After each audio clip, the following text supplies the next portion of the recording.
In today's world, we're pretty divided. And again, we're going to get into a topic that has two sides to this debate, right? And so we're going to weigh in on whether or not we should tax the rich.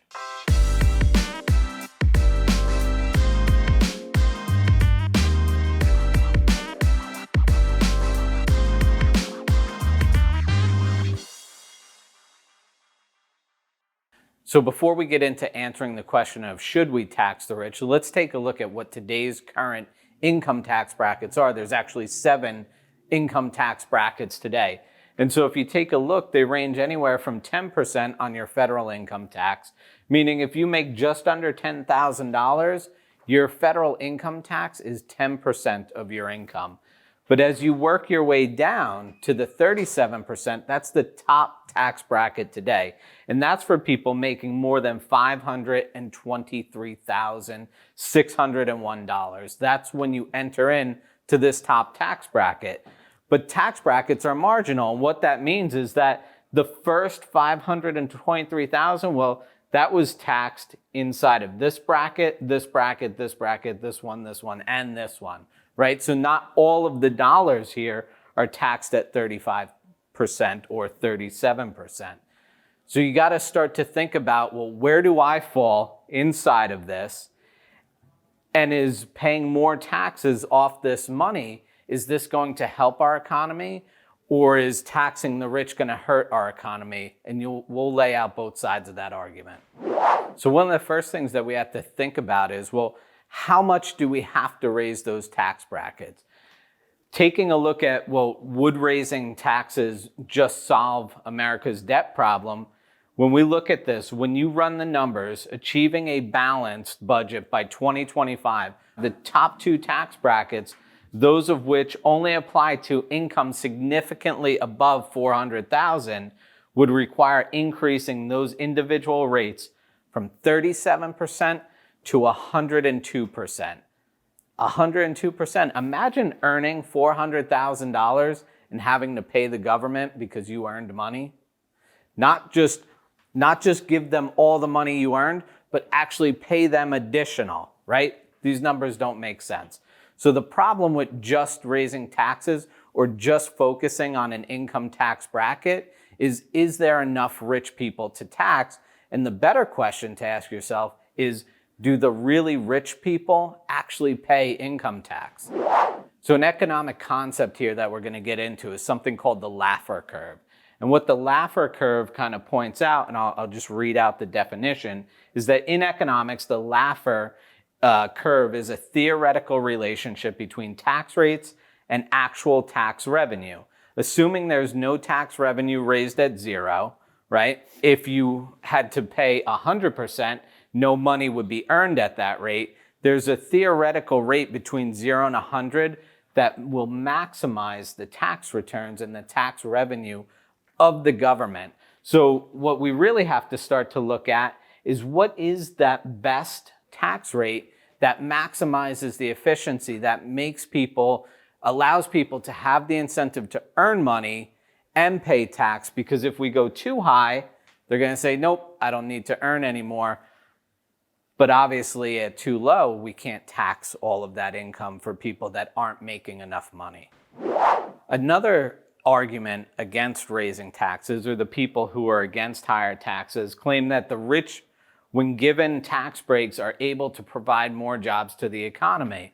And so the question really becomes is, with tax margins going up or decreasing, could jobs potentially go away, right? So if we're taxing the rich people more, they have less incentive to create jobs.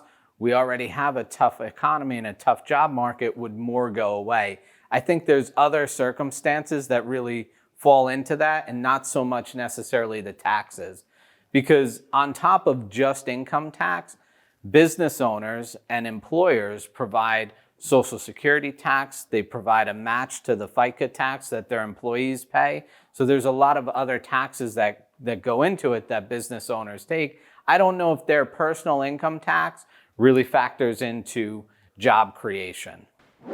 So another piece that we have to think about is how tax incentives or tax breaks, tax credits all play into what causes people to do things, right? It's a form of manipulation. When we want people to invest in certain things, we may lower the tax or give them tax incentives. So for instance, right, taxes are not only used to fund government spending, but the breaks are also given out as an incentive for certain practices. For example, tax breaks are given for solar panels to incentivize clean energy, and business expenses are a write-off, which helps fuel travel, restaurant, and many other sectors of the economy. So we really have to think about not just the tax incentives and trying to get people to do certain things, or actually just being aware that the government is using these incentives as a way to get you to do things, but also look at the way that they're treating the tax code for wealthy business owners, for people trying to get started, and for you as an individual just earning an income. So let's take a look at some of the pros and cons of the idea of increasing taxes on the rich, or more specifically, income tax on the rich. So increase in income equality, I don't know that that really will happen, but some people are saying that that could be a pro, that by taxing rich people, it will create better income equality because you can then spread out into other social programs the money collected from that tax revenue. Another thing is potentially increase the revenue of the government.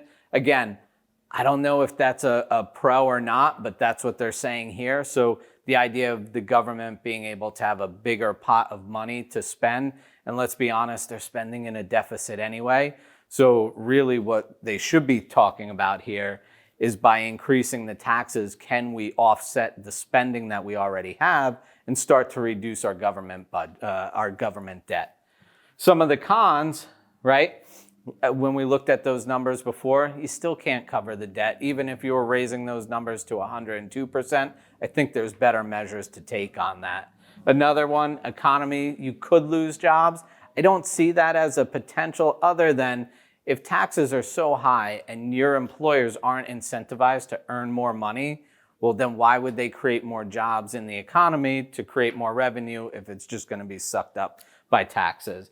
And then higher taxes could, again, if we're looking at that Laffer curve, higher taxes could actually decrease the revenue to the government because there's less total tax collected. So a number of different things go into this. I don't think the argument is as simple as just tax the rich.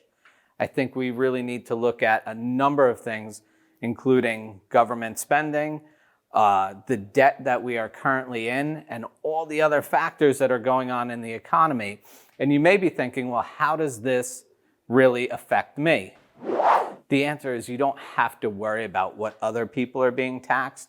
You don't have to worry about what the government is doing, so to speak. You should be concerned, but what you really need to worry about is the things that you can control, right? And that's what you're being taxed.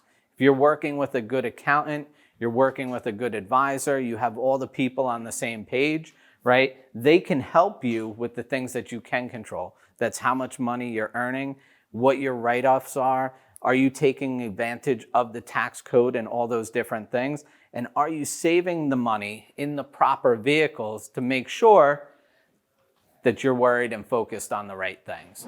So if you want to walk through and sit with one of the Epic advisors and have them walk you through the success process to make sure you're taking advantage of the right tools and on the right track for the income that you're earning, click in the description box below.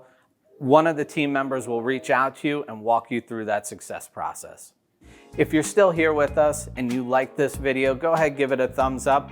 Hit that subscribe button. We're putting out more and more content every single day just like this.